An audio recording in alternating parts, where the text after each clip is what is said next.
Hi, I'm Jay French from jfrenchstudios.com. Today I'm going to show you how to draw water in black and white. What we want to start with is some simple water, and that's, let's say we've got a leaf here with some droplets on it. They're some of the easiest bodies of water because they're very simple, they're just spheres. Some dewdrops on a leaf.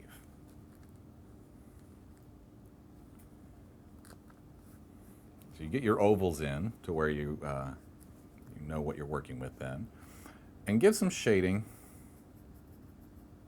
to your main subject so you have a medium grade, so everything about the water will show up.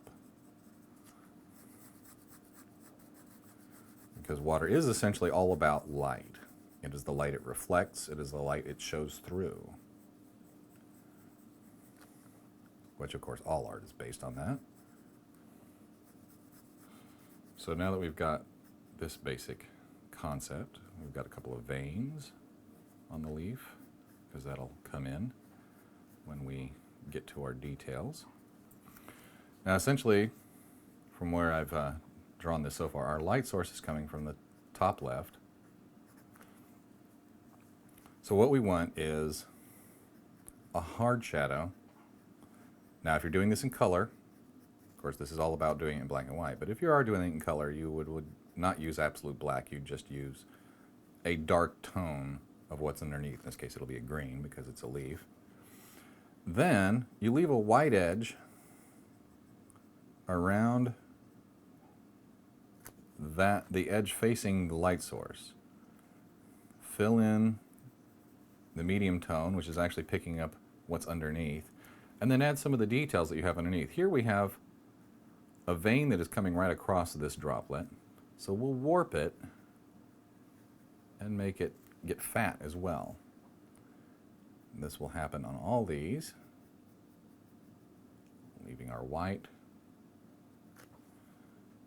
We'll do that here as well, and this one's right across the mid-seam. And you get the warp, and that gives you a realistic effect of water. The water droplets themselves will actually also leave a bit of shadow. Now I'm going to give you a quick overview of how to draw larger bodies of water, because when you're dealing in black and white, you don't have the colors that the water will pick up. Usually a larger body of water, such as a lake or a pond or a river, is going to, or an ocean, is not going to, you're not going to see what's underneath it like you will see through a glass of water or a small droplet. Something as large of a body as that, you're not going to see what's through it or on the other side of it, but you are going to see mostly just therefore reflection of the area around it. If we have a little coastline here, let's say we have a tree, some mountains in the distance. This is why I get the big bucks here. And we've got, in the foreground, we've got some cattails or something, some weeds. This is a small stream. We're seeing the mountains way in the distance here. Okay. Essentially, for your water, you want to first show ripples around objects. This is fairly still water I'm showing. This is a lake. Ripples off the edge of the coast, or edge if it's a pond. And then you want to show reflection. Now every object that you'll see will be reflected, but will be distorted. So feel free to use squiggly lines, make it squatter usually. You'll see some of these mountains. We'll assume that these mountains are going to have some details on them, so something we can show. And that'll give you the impression of your water, even in black and white.